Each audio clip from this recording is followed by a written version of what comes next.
Okay, so hello everyone, very good evening. Quickly confirm, am I audible, am I visible to all of you? Let's have a quick audio video check. हाँ जी Hulk, how are you? अब डर लग रहा है, नवंबर 19 से degree के exam है. हाँ जी, इंडियन कॉन्ट्रैक्ट एक्ट हो जाएगा दिसंबर एंड तक. And all the people who have जनवरी का अटेम्प्ट, तुम लोग को बिल्कुल चिंता करने की जरूरत नहीं है. रीजन बीइंग वेरी सिंपल कि जनवरी वालों के लिए बहुत इंटरेस्टिंग स्ट्रैटेजी मैं लेकर आ रही हूँ. So all in all I can just tell you one very important thing over here कि if you are a May student, these sessions are for you. And if you're a January student, one of the option is go for that exam oriented batch or the batch we have already in the urge of finishing. जल्दी से खत्म होने ही वाला है हमारा batch अभी कुछ दिनों में.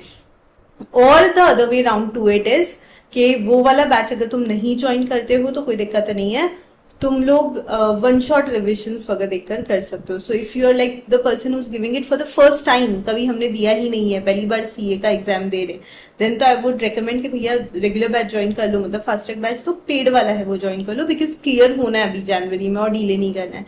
लेकिन हाँ, हमने पढ़ा हुआ है, we just need little more revisions, little more polishing, little more touch up. तो 45 डेज का चैलेंज तुम्हारे लिए आ रहा है. Okay, so the people who don't know me guys, very good evening. मैं हूँ Swati Agarwal. I am a chartered accountant as well as company secretary. मैं CA हूँ, मैं सीएस हूँ. मैंने इन दोनों के अलावा बीकॉम ऑनर्स किया है. It's been 10+ years I have been teaching.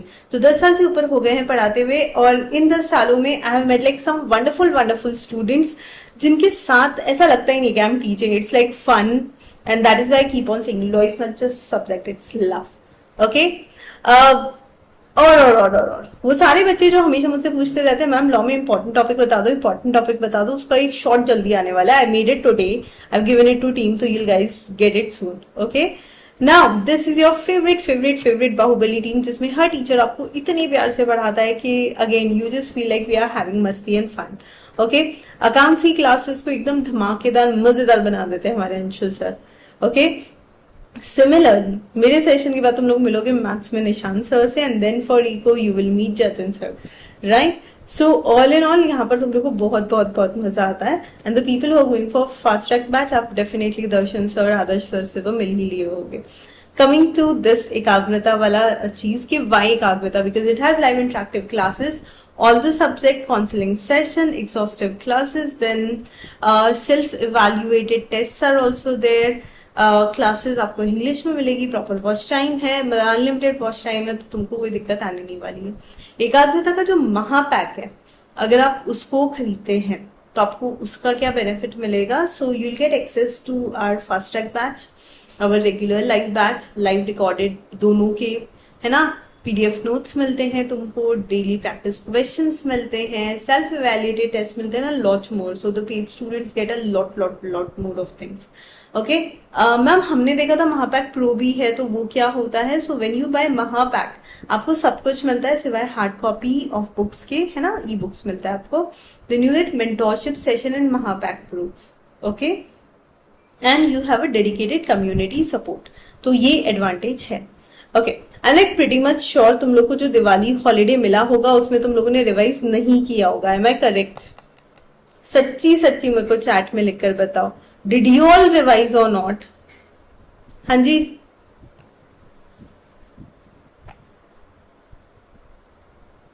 Because आप लोगों ने अगर नहीं किया होगा रिवाइज तो मैं यहां पर कराती हूँ.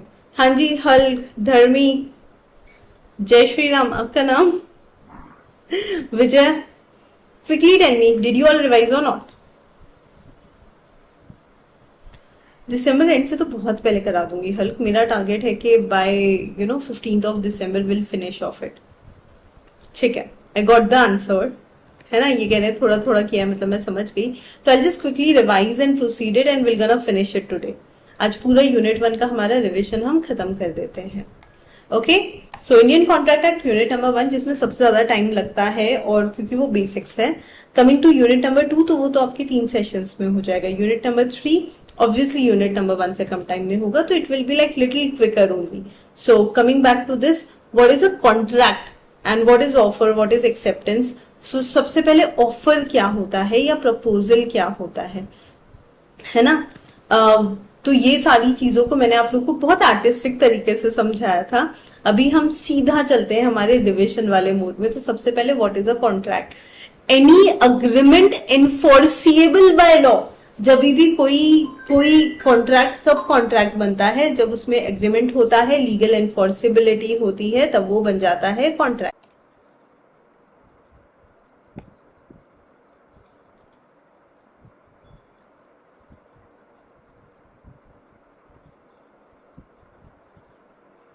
I think I'm live now, right?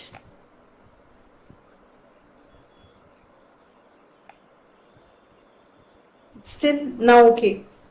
Thank you Subhajit, thank you dear. चलिए, हाँ जी।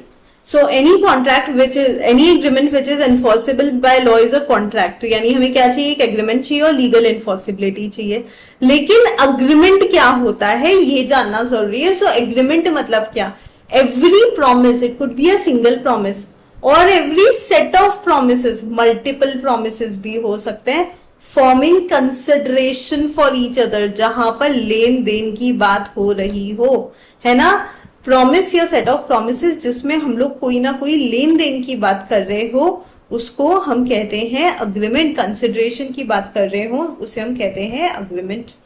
ठीक है, अब यहाँ पर हमने एक और नया वर्ड देखा जिसका नाम था कंसिडरेशन, है ना? हम कंसिडरेशन भी सीखेंगे क्या होता है, लेकिन उससे पहले ये सीख लेते हैं कि प्रॉमिस क्या होता है। So now what do we mean by term promise? So when a person to whom proposal is made, जिसको प्रपोजल दिया जाता है ना, when a person to whom proposal is made signifies his assent there to, जिसको मैंने proposal दिया है, अगर उसने एसेंट दे दी, उसने हामी भर दी, then the proposal is said to be accepted. Okay, तो हम कहते हैं भैया ये हो गया है प्रॉमिस, आपने ऑफर किया, मैंने एक्सेप्ट कर लिया, हमारे बीच में हो गया है प्रॉमिस। सो जिसको ऑफर दिया एक्सेप्टेंस बस उसी से आनी चाहिए, इतनी छोटी सी कंडीशन है। नाउ लीगल एनफोर्सिबिलिटी क्या होता है? सो लीगल एनफोर्सिबिलिटी का मतलब किसी भी कॉन्ट्रैक्ट में अगर कानूनी कार्रवाई करने का ऑप्शन आ जाए, है ना, सो उसे हम कहते हैं ये कॉन्ट्रैक्ट बन गया। So an agreement to become a contract must give rise to legal obligation. उसमें अगर लीगल ऑब्लिगेशन का ऑप्शन है, लीगल एनफोर्सिबिलिटी का ऑप्शन है, देन तो इट इज कॉन्ट्रैक्ट। तो हमने यहाँ पर एक इक्वेशन डिराइव कर ली, agreement plus legal enforceability is contract, and agreement is nothing but promise plus consideration. Okay, या फिर हम कह सकते हैं offer plus acceptance plus consideration plus legal enforceability is a contract. Okay, contract और एग्रीमेंट में क्या डिफरेंस होता है? Agreement is a wider term, सारे promise and set of promises जहां पर कंसिडरेशन है वो एग्रीमेंट तो है, लेकिन सारे एग्रीमेंट कॉन्ट्रैक्ट नहीं हो सकते हैं। अग्रीमेंट के अंदर डोमेस्टिक कॉन्वर्जेशन भी आ जाती है, लेकिन कॉन्ट्रैक्ट के अंदर वही चीजें आती है जिसमें कंपल्सरी लीगल एनफोर्सिबिलिटी हो। There are lot of domestic agreements which are not contracts. Okay, अब हम बात करते हैं किसी भी वैलिड कॉन्ट्रैक्ट के बारे में। सो किसी भी वैलिड कॉन्ट्रैक्ट के एसेंशियल्स क्या क्या होते हैं? कुछ हैं जो सेक्शन 10 में लिखे हैं, कुछ है जो सेक्शन 10 में नहीं लिखे हैं, लेकिन ये सारे एसेंशियल्स डेफिनेटली है।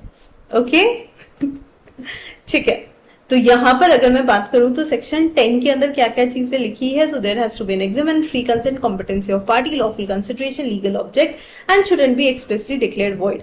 हाउएवर सेक्शन 10 में जो नहीं लिखा हुआ है वो है two parties, intention of legal relationship, fulfilment of legal formalities, certainty of meaning and possibility of performance.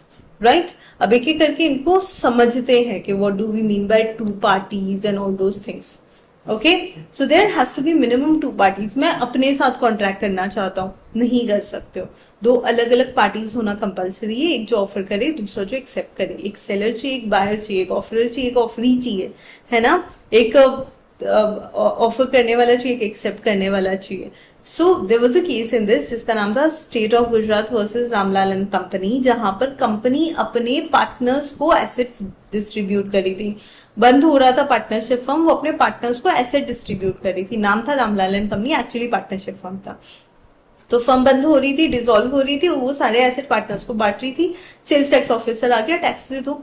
तो वो कहते क्यों, हम खरीद थोड़ी रहे हैं, ये तो हमारा ही एसेट, हमें ही वापस मिल रहा है, हम और फर्म अलग अलग नहीं है, there are no separate parties. Number 2, parties का इच्छा होना चाहिए लीगल ऑब्लिगेशन क्रिएट करने का, उनका इंटेंड होना चाहिए लीगल ऑब्लिगेशन क्रिएट करने का। सोशल डोमेस्टिक टाइप के जो एग्रीमेंट होते हैं वो एनफोर्सेबल नहीं होते हैं कोर्ट ऑफ लॉ में, है ना, they do not result into contract. तो फिर इसका एग्जाम्पल क्या है, तो इसका एग्जाम्पल है बेल्फर वर्सेस वेल्फर, जहां पे हस्बैंड एंड वाइफ को ऐसे ही बोल दिया गया मैं हर महीने तुम्हें पैसे दूंगा, बाद में हस्बैंड ने नहीं दिए, है ना, वो अब्रॉड जा रहा था और उसने अपनी वाइफ को कहा कि ठीक है मैं तुम्हें हर महीने पैसे भिजवाऊंगा, तुम नहीं चल रही हो तो, और फिर उसने नहीं भिजवाए, वाइफ ने केस कर दिया, वाइफ केस हार गई, उसने ऐसे ही प्यार प्यार में बोल दिया था, दोनों के बीच में कोई लीगल रिलेशन थोड़ी ना था, ठीक है। नेक्स्ट,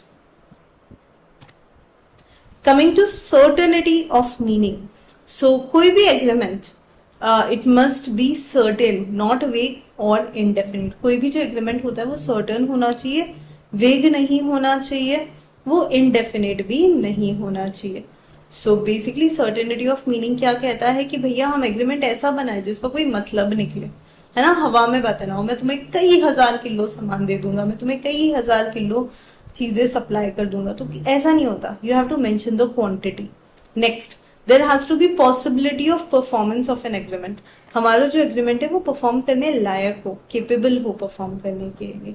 तो ए ने बी को अग्री किया कि मैं जादू से मैजिक से ट्रेजर डिस्कवर कर लूंगा, तो अब ये जो एग्रीमेंट है वो एनफोर्स कब तक नहीं हो सकता, जब तक वो प्रॉपर्ली परफॉर्म ना हो। ओके, नेक्स्ट, सो अगर हम लोग बात करते हैं वैलिड कॉन्ट्रैक्ट के बारे में, उसमें क्या क्या चाहिए, उसमें ऑफर एक्सेप्टेंस चाहिए, पार्टीज का इंटेंशन चाहिए कि वो लीगल रिलेशनशिप क्रिएट करे, then there has to be lawful consideration, parties का कैपेसिटी होना चाहिए, then there has to be free consent, legal formalities पूरी हो सके, it shouldn't be declared void, there has to be certainty of meaning, lawful सब कुछ होना चाहिए। So now offer and acceptance तो कंपल्सरी है ही, अग्रीमेंट तो होना ही चाहिए, बिना अग्रीमेंट के कॉन्ट्रैक्ट नहीं बन सकता। ओके, ये ध्यान रखने वाली बात है। Next, then there has to be free consent, है ना, कोई हमें हमारी ऐसे यहां पर गन रख के बोला देखो तुम ये कॉन्ट्रैक्ट साइन कर दो, हम कर भी देते हैं, तो ये वैलिड कॉन्ट्रैक्ट नहीं है, यहाँ पे कंसेंसस एड एडम नहीं है, हमारी मर्जी से हमारी इच्छा से हमने साइन नहीं किया। ओके, ये क्यों हुआ है, जोर जबरदस्ती से हुआ है, किसी के इन्फ्लुएंस से हुआ है, या फ्रॉड से हुआ है, या मिस रिप्रेजेंटेशन या मिस्टेक्स हुआ है, तो फिर ये वैलिड कॉन्ट्रैक्ट नहीं है। ओके, मैं कह रही हूँ मुझे अपनी कार बेचनी है, आपने कहा हाँ हाँ मुझे खरीदनी है, मैं तो ब्लैक वाली बेचना चाहती हूँ लेकिन आपको रेड वाली खरीदनी थी, हमने डिसाइड ही नहीं किया। ओके, अलग ही जोन में है हम दोनों, this is not a consensus ad item. Next, capacity of parties. Now capacity of parties यहाँ पर क्या कहती है कि जो भी कॉन्ट्रैक्ट है उसमें दोनों भी पार्टीज ना कॉन्ट्रैक्ट करने के लिए केपेबल होनी चाहिए, उनका लीगल एबिलिटी होना चाहिए कॉन्ट्रैक्ट करने के लिए, वैलिड कॉन्ट्रैक्ट करने के लिए। So Section 11 of Indian Contract Act clearly specifies that every person is competent to contract who is at the age of majority, 18 साल से ऊपर हो, who is of sound mind and is not otherwise disqualified from contracting by any law। किसी कानून में उसे ऐसे अलग नहीं किया होना चाहिए कि भैया तुम कॉन्ट्रैक्ट नहीं कर सकते हो, जैसे कि एलियन एनिमी, जैसे कि फॉरेन सोविनर्स, जैसे कि कन्विक्ट्स, लोगों को स्पेसिफिकली डिस्क्वालीफाई किया जाता है। Next, there has to be a valid consideration quid pro quo, there has to be something in return, मैंने तुम्हें कुछ दिया उसके बदले में तुमने मुझे क्या दिया, that consideration has to be there. Okay, lawful consideration, lawful object होना चाहिए, right, then it should not be expressly declared void, उसमें कुछ ऐसा पॉइंट ना हो जिससे हम कहें कि भैया ये तो वॉइड ही है, जैसे किसी को आप सुपारी दे रहे हो, किसी की शादी रुकवाने का कॉन्ट्रैक्ट दे रहे हो किसी को, तो ये सारे वॉइड कॉन्ट्रैक्ट है, ये तो एक्सप्रेसली वॉइड है, इसको हम लीगलाइज कर ही नहीं सकते हैं। क्या यहाँ तक क्लियर हुआ? हे श्रेया, यश, इंदौर वालों को कब मिलेगा planner? If you are amongst those 1000 students then definitely post हो गया है, जल्दी आ जाएगा, लेकिन इंदौर क्या पूरे इंडिया वालों का ऑलमोस्ट सेम ही रहेगा, कोई खास फर्क नहीं पड़ेगा। लेकिन अगर आप उन 1000 स्टूडेंट्स पे नहीं हो तो I think you will gonna get the mail, जो आपने मेल आईडी दिया है उस पे। अच्छा, देयर आर मेनी स्टूडेंट्स जिनके शायद पिन कोड वगैरह गलत थे, है ना, तो वहां पर अलग इश्यूज आ जाएंगे फिर वो उसके बाद की। तो जिनका सब कुछ सही है वो 1000 बच्चों को ऑलरेडी कुरियर्स निकल चुके हैं, next, types of contract on the basis of validity, formation and performance. So on the basis of validity, there could be a valid contract, void contract, voidable contract, illegal and enforceable. On the basis of formation, express, implied, quasi, e-contract. Then on the basis of performance, executed and executory contract. So सबसे पहले हम बात करते हैं what is a valid contract. Valid contract वो contract होता है जो binding होता है ना, जिसमें सब कुछ correct है, दोनों पार्टीज ने अपना अपना काम सही तरीके से किया है, तो ये वैलिड कॉन्ट्रैक्ट है. वॉइड कॉन्ट्रैक्ट ऐसे होते हैं जो इन्फोर्सेबल ही नहीं हो सकते हैं. हमने कॉन्ट्रैक्ट किया, शायद तब तो कॉन्ट्रैक्ट ठीक था, लेकिन सपोज जिसके साथ कॉन्ट्रैक्ट किया वो बंदा ही ना रहे, तो वो क्या हो जाएगा, वॉइड कॉन्ट्रैक्ट हो जाएगा. वॉइडेबल कॉन्ट्रैक्ट, अगर किसी भी कॉन्ट्रैक्ट में CUFM² है, कॉजन, अनड्यू इन्फ्लुएंस, फ्रॉड, मिसरिप्रेजेंटेशन या मिस्टेक है, तो वो जिस भी पार्टी के साथ ज्यादती हुई है ना, द अग्रीव्ड पार्टी, दुखी आत्मा, तो अग्रीव्ड पार्टी के पास ऑप्शन है कि वो उस कॉन्ट्रैक्ट को क्या करे, वॉइडेबल कर ले. Okay, then there could be a contract which is a illegal contract. Illegal contract क्या होता है? इलीगल कॉन्ट्रैक्ट एक ऐसा कॉन्ट्रैक्ट होता है बेटा जहां पर कॉन्ट्रैक्ट में हम कहते हैं कि कॉन्ट्रैक्ट ही अब उसके अंदर कुछ ऐसा पर्टिकुलर पॉइंट है जो कि इमोरल है, जिसकी वजह से वो क्या है, जिसकी वजह से वो वॉइड एब इनिशियो है. अंडरस्टूड? चलो next, then coming to unenforceable contract. So कोई ऐसा कॉन्ट्रैक्ट जिसमें कुछ टेक्निकल डिफेक्ट हो, है ना, जिसके अंदर कुछ टेक्निकल इश्यूज हो, जिसके अंदर कुछ प्रॉब्लम हो, या फिर जो टाइम बार्ड कॉन्ट्रैक्ट है, तो उसे हम कहते हैं कि ये तो क्या है, ये तो अनएनफोर्सेबल कॉन्ट्रैक्ट है. एक सेकेंड, हाँ. Next. Now, on the basis of formation of contract, we have express contract, implied contract, tacit, quasi और e-contract. So express contract वो होता है जिसमें सारे चीजें एक्सप्लेन करी हुई होती है, वर्ड्स में, राइटिंग में, सब कुछ हमने एकदम क्लियरली डिस्क्लोज कर दिया है. इम्प्लाइड कॉन्ट्रैक्ट वो कॉन्ट्रैक्ट होता है जहाँ पे टर्म्स और कंडीशन बहुत ही ऑब्वियस होती है, मतलब ये तो पता ही होगा, खाना खाने आए हो तो होटल में बिल देना ही होगा, राइट, उसमें अलग से एक्सप्रेसली कुछ कहना नहीं पड़ेगा. Coming to tacit contract, these are silent contracts, और दोनों पार्टीज को पता होता है कि ये है, उसके लिए अलग से कुछ मेंशन नहीं करना पड़ता. लाइक एटीएम से पैसे निकालोगे तो अकाउंट डेबिट होगा, it is a silently, you know, it is clear.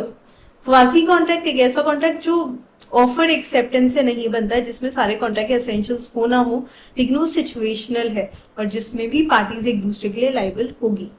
E contract जो इलेक्ट्रॉनिक फॉर्म में बनते हैं, ऑनलाइन शॉपिंग जो हम करते हैं, they are all e contract.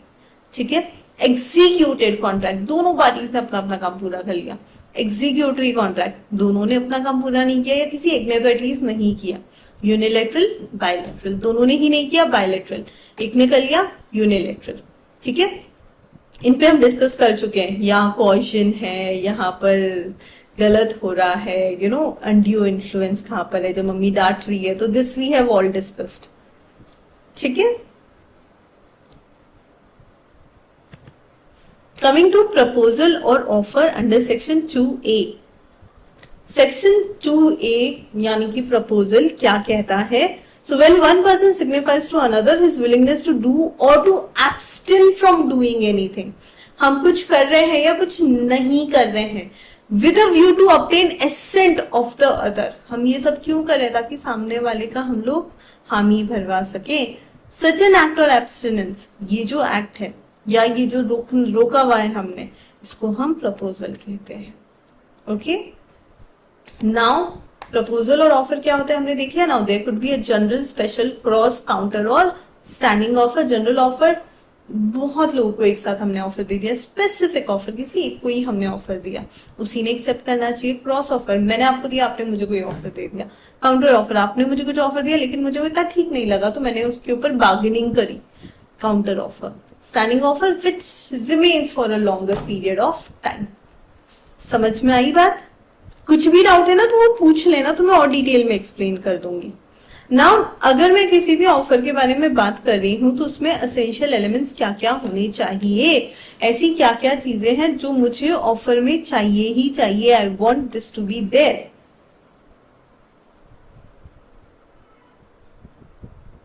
ठीक है, तो आ जाओ, इसको हम लोग करते हैं डिस्कस. एक मिनट. हाँ जी. So it was capable of creating legal relationship. What is an essential of a valid offer? कि भैया वो legal relationship create करने के लायक हो. ऑफर ऐसा ना हो चल आ जाओ वीडियो गेम खेलते हैं, चल चाय पी कर आते हैं, तो ये भी ऑफर है, राइट? ये सब कुछ भी ऑफर है, लेकिन इससे लीगल रिलेशनशिप क्रिएट नहीं होता है. ऑफर सर्टन होना चाहिए, डेफिनेट होना चाहिए, वैलिड होना चाहिए, हवे में बातें नहीं होनी चाहिए. देन ऑफरी के पास उसका कम्युनिकेशन जाना चाहिए. अब यहाँ पर ये एक इंटरेस्टिंग केस है लालमन शुक्ला वर्सेस गौरी दत्त का.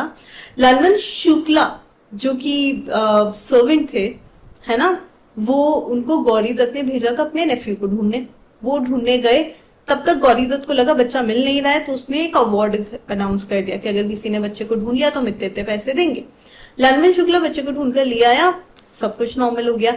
नाउ देन शुक्ला जी के दोस्त ने उनको कहा कि अरे तूने पैसे क्लेम नहीं करे, इस बच्चे पे तो इनाम था. तो फिर ये जाता है गौरी दत्त के पास और कहता है मुझे पैसे दो. वो कहते हैं किस बात के पैसे, तूने जो किया वो तेरी ड्यूटी थी और तुझे पता थोड़ी था मैंने इनाम अनाउंस किया, तुझे नहीं मिलेगा. फिर ये बात कोर्ट तक गई. फाइनली गौरी दत्त केस जीत गए.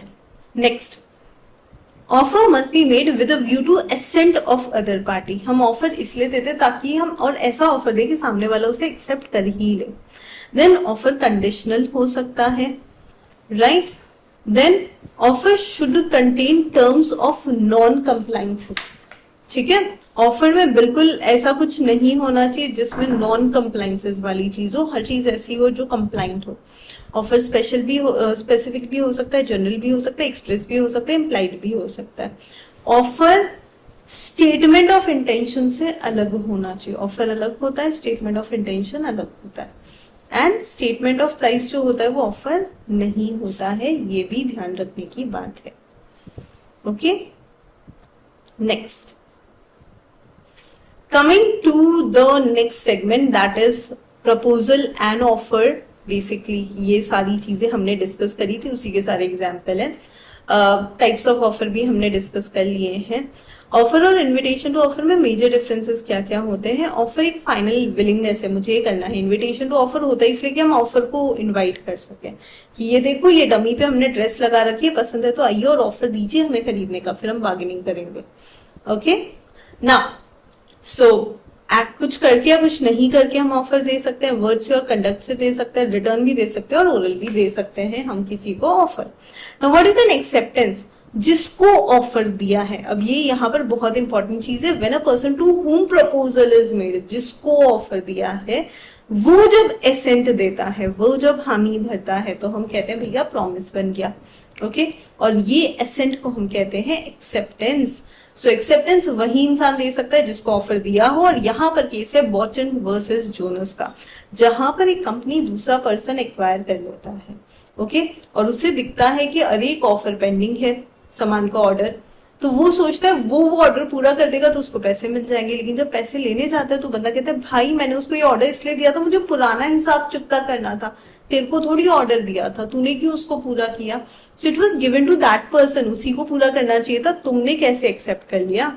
नाउ ऑफर एब्सोल्यूट और अनक्वालिफाइड दोनों हो सकता है. एकदम एब्सोल्यूट भी हो सकता है, अनक्वालिफाइड होना चाहिए. Very very important. ऑफर मतलब एकदम एक्सेप्टेंस भी क्या होना चाहिए, एकदम एब्सोल्यूट होना चाहिए. उसमें बहुत ज्यादा कंडीशंस डाल दी तो वो वैलिड एक्सेप्टेंस नहीं है. एक्सेप्ट करने के बाद उसे कम्युनिकेट करो, सामने वाले को पता ही ना चले तो क्या ही मतलब.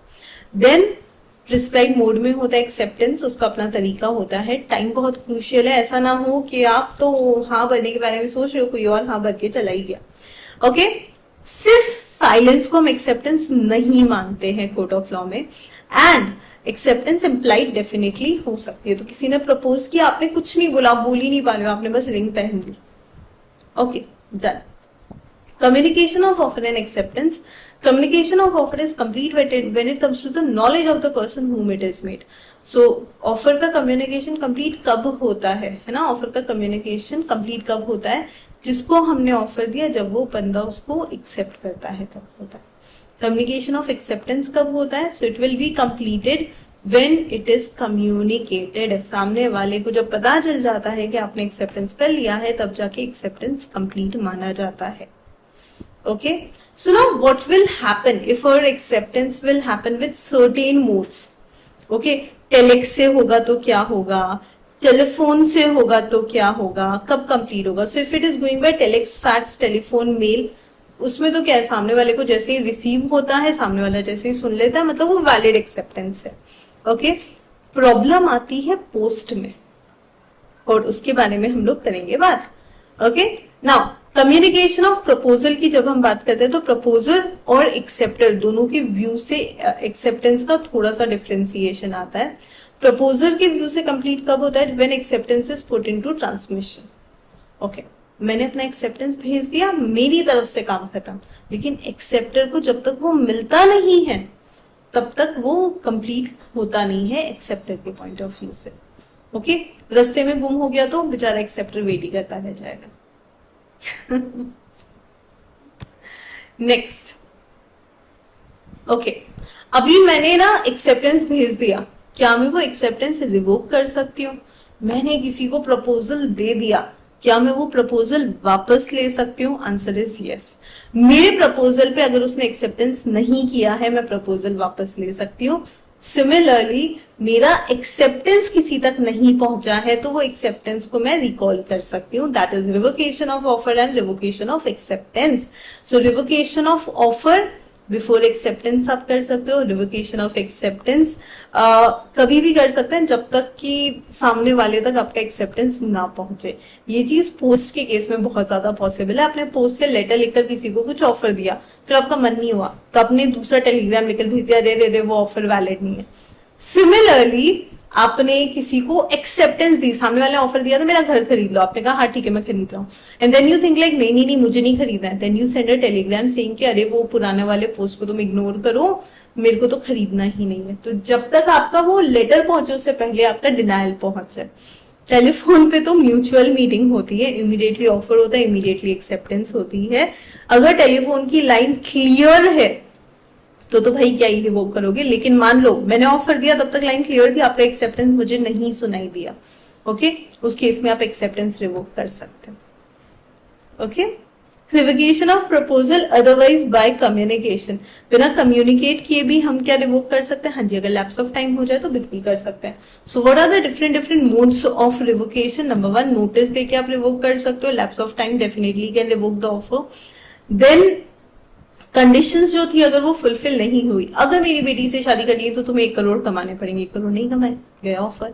डेथ या इंसैनिटी के केस में डेफिनेटली ऑफर रिवोक किया जा सकता है, काउंटर ऑफर देकर हम ऑफर रिवोक कर सकते हैं। किसी के ऑफर को एक्सेप्ट ना करना भी एक तरह से रिवोकेशन ही है।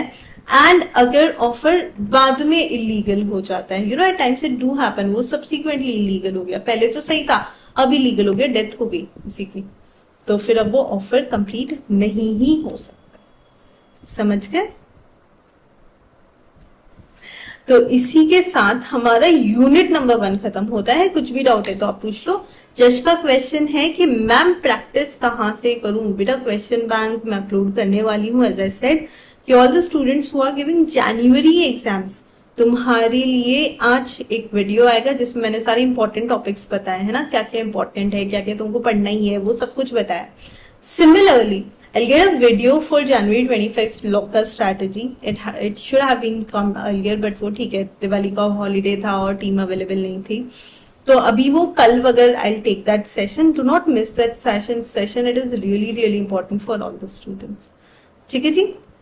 So that's it from my side. किसी को कुछ पूछना है तो पूछ लो, नहीं तो हमारा यूनिट नंबर 1 आज खत्म हो गया है। कल हम लोग यूनिट 2 पर चलेंगे। And like tomorrow will gonna put up a like, अभी वैसे देखा जाए तो आज पार्ट 7 ही था, कल और परसों में हमारा यूनिट नंबर 2 खत्म हो जाएगा। 2 दिन में आराम से हो जाता है वो। How to make mind maps, okay, so mind maps में आप लोगों को बताऊंगी लाइक जनवरी स्टूडेंट्स को। अभी for you guys it's early, हाँ, if you are a May student you guys it's early. Hey Zara, how are you? पता ही नहीं था पागल। ओके, चलो, thank you so much guys. कल यूनिट 2 ऑफ कॉन्ट्रैक्ट एक्ट हम लोग स्टार्ट कर रहे हैं, सो कल का सेशन आप मिस मत कीजिएगा। फाइन, यस, अकाउंट्स का क्लास है। आई थिंक मैथ्स का you might not be having, sir is not well, but accounts का क्लास है। मैम आप सैटरडे को भी लोगी क्लास? मेरा मन है कल लेने का। कल तो फ्राइडे ही है ना, कल तो लूंगी। सैटरडे को भी मेरा इस वीक मन है कि मैं आपका क्लास मिस ना करूं, अनलेस एंड अनटिल कुछ कंटिजेंसी आ जाए, बिकॉज अभी हमारी छुट्टियां हो गई ना, तो आई थिंक सैटरडे को ले ही लेती हूँ। Okay, that's it guys, thank you so much, take care, bye bye, and yes, लॉइस ला।